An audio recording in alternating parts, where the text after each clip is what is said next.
Okay, let me repress this right now. Yes, it's okay to turn your back on family. Yes, you don't have to feel like the bad guy when you do. Anyone that says otherwise clearly has not had that one family member that just is completely manipulative and likes to step on the backs of people that believe that shit.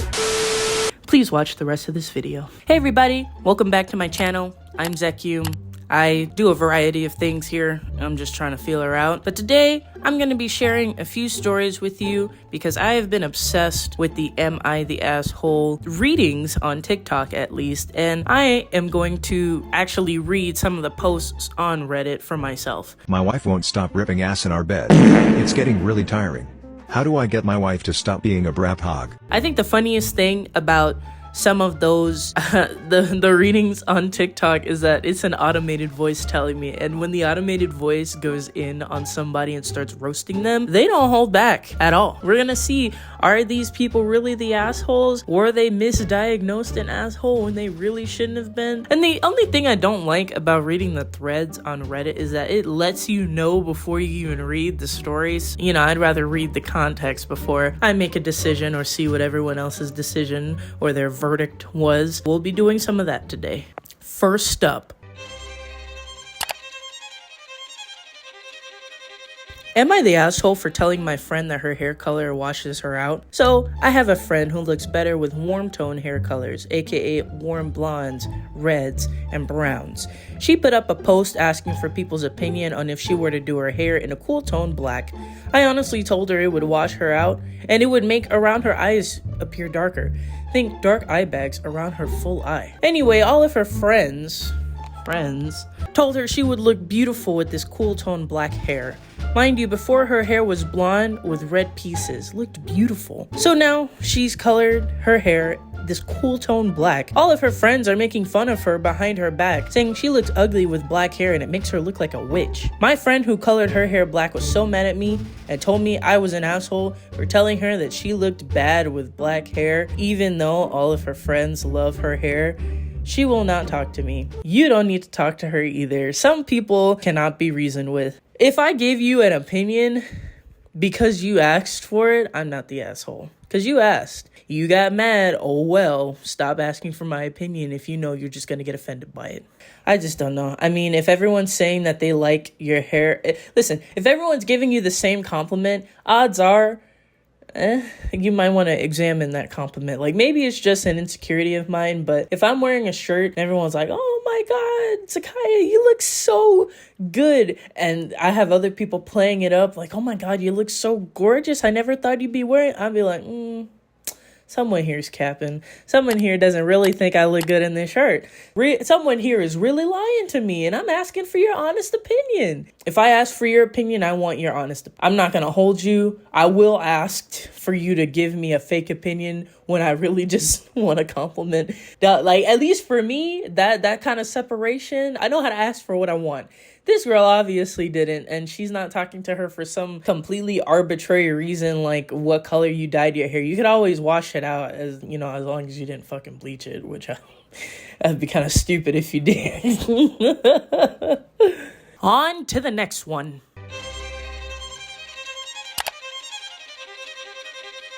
Am I the asshole for grounding my cousin? Since July, my cousin, 16-year-old female, has been living with me, 27-year-old male.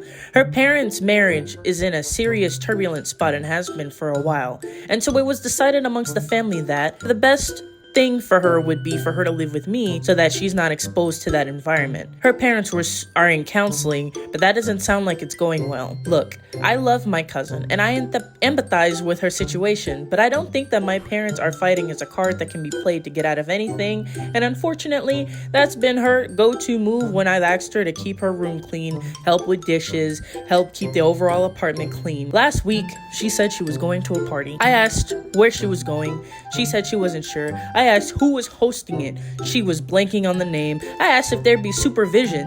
She said she'd have to look into that. I told her it was clear that she was hiding an awful lot from me to cover up for something, and I wouldn't be allowing her to go. She said I was acting like a fucking dick, and with that I grounded her. She argued that she shouldn't be grounded because her parents are going through this rough patch. I told her that just because she's in a bad situation, there's no excuse to lie and lash out at people. Am I the asshole? Absolutely not.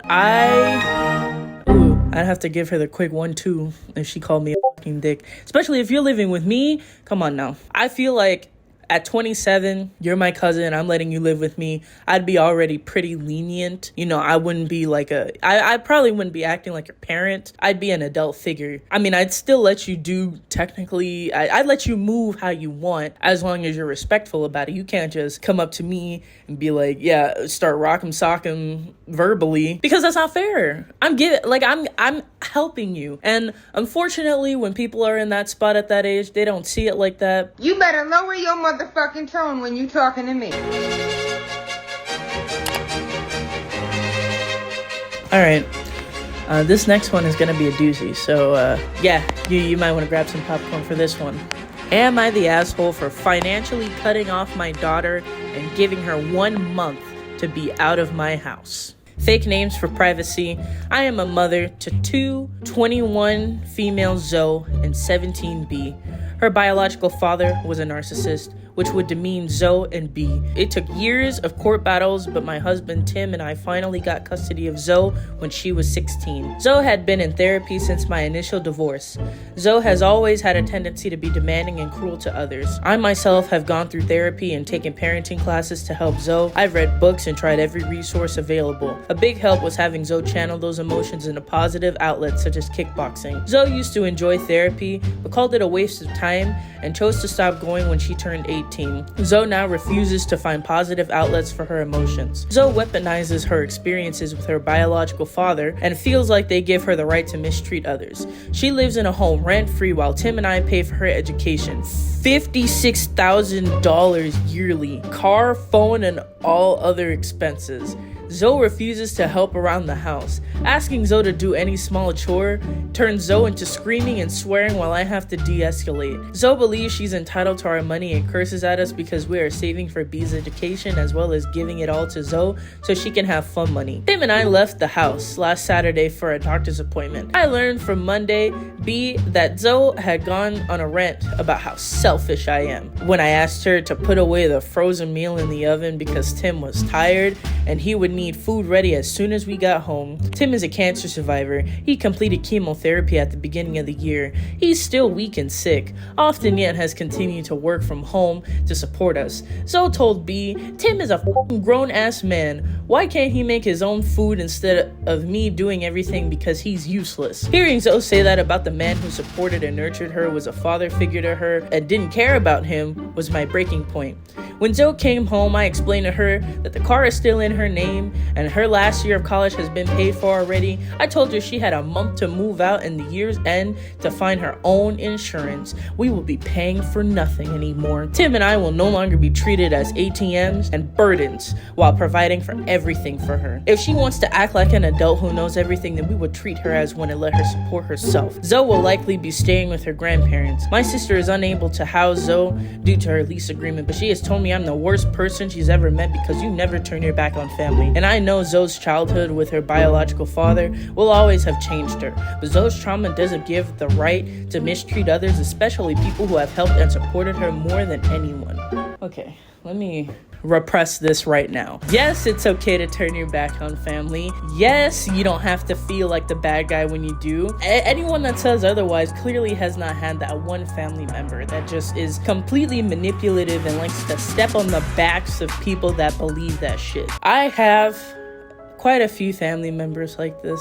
I have had the it's not an unfortunate circumstance when I think about it now, but unfortunately my mother and father could not take care of me due to their own irresponsibility, and that's what it is, purely irresponsible on their part that they had me. My great-grandmother actually took care of me and raised me, and I'm very thankful for that. Now,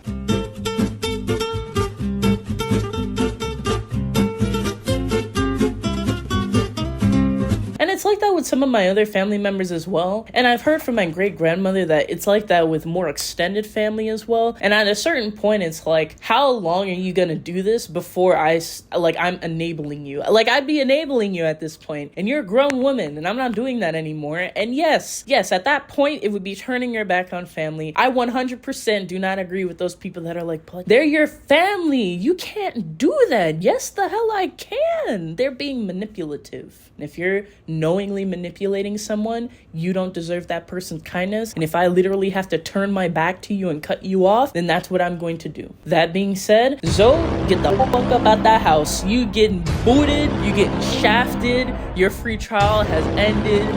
Bro, like, if I was getting $56,000 spent on me at all a year, bro, like, that, they might as well just turn me into like a secondary worker, bro. At home would be my part-time job. I'd be doing literally anything and everything, dog. You're telling me the car was paid for, the insurance was paid for, my phone bill was paid for, all the other expenses were paid for, and my college? Bro, I pay for my college right now.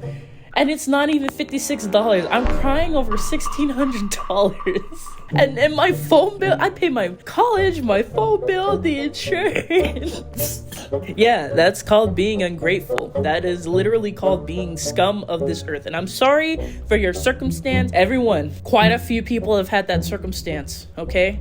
And it does not give any of them the right to treat the people that have taken the time, the money, the resources to take care of you. That does not give you the right to walk all over them and expect that they do that for you. Because in reality, if the person that gave birth to you doesn't feel like they have responsibility to, then no one does. So you should be grateful to anyone that decides to take you in. Obviously, I don't mean the ones that are inherently abusive, but if they're trying to make it work, then why are you making their lives harder? See, that's what got you kicked out that house. I'm not gonna say you didn't know any better. At a certain point, you do know better. You just start to ignore it, and that would be your fault.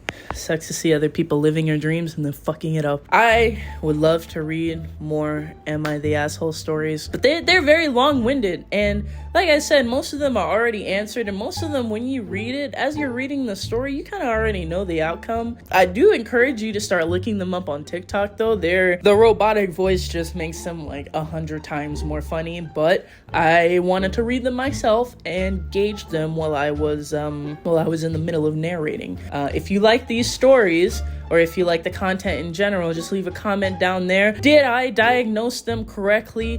Is the verdict right? Are they truly the assholes? What do you think about turning your back on family? What do you think about telling your friends the absolute truth when they ask you their opinion? For your opinion, excuse me. Do you think you should lie to your friend? Do you think that no matter what your family does, you should be encouraging that? Do you think that a 27-year-old man should be taking care of a 16-year-old girl who has parental issues? Anyway, like and subscribe. Hit that notification bell. You might not always get my video updates. I'm trying to bring out more content. As you can see, I'm not well versed in editing, but I'm getting there. And with that, I bid you adieu. Goodbye. Like and subscribe.